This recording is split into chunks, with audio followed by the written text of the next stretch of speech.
Orville and Wilbur Wright were two brothers who had a dream of making a machine that could fly. They weren't scientists or engineers, but they were really good at fixing bicycles.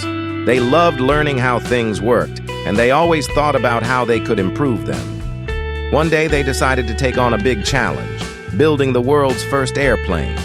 The brothers spent years studying how birds flew. They believed that if they could understand the balance and control of flight, they could build a machine that could carry a person in the air. They started small, building gliders and testing them over and over again. Sometimes they crashed, sometimes they failed, but they never gave up. They just kept making improvements and learning from their mistakes.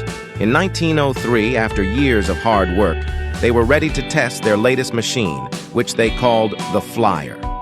They took it to a windy place called Kitty Hawk in North Carolina, where they thought the strong winds would help their plane take off. It was a cold December morning, and the brothers were nervous but excited. They flipped a coin to see who would fly first. Orville won. On December 17, 1903, Orville Wright made history. He climbed into the machine, lying flat on his stomach to control the plane, and started the engine.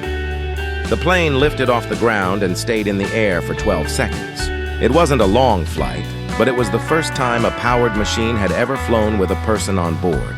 They flew it a few more times that day, with each flight going a little further.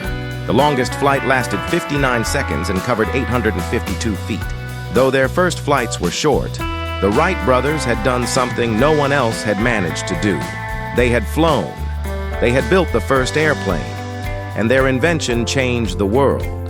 People could now dream of flying over oceans, traveling long distances in the air and seeing the world from above. The Wright brothers didn't stop after that day. They continued to improve their airplanes, making them faster and able to fly longer distances. Their invention led to the development of the planes we use today, which carry people all around the world. Because of Orville and Wilbur Wright's determination and creativity, humans gained the power of flight.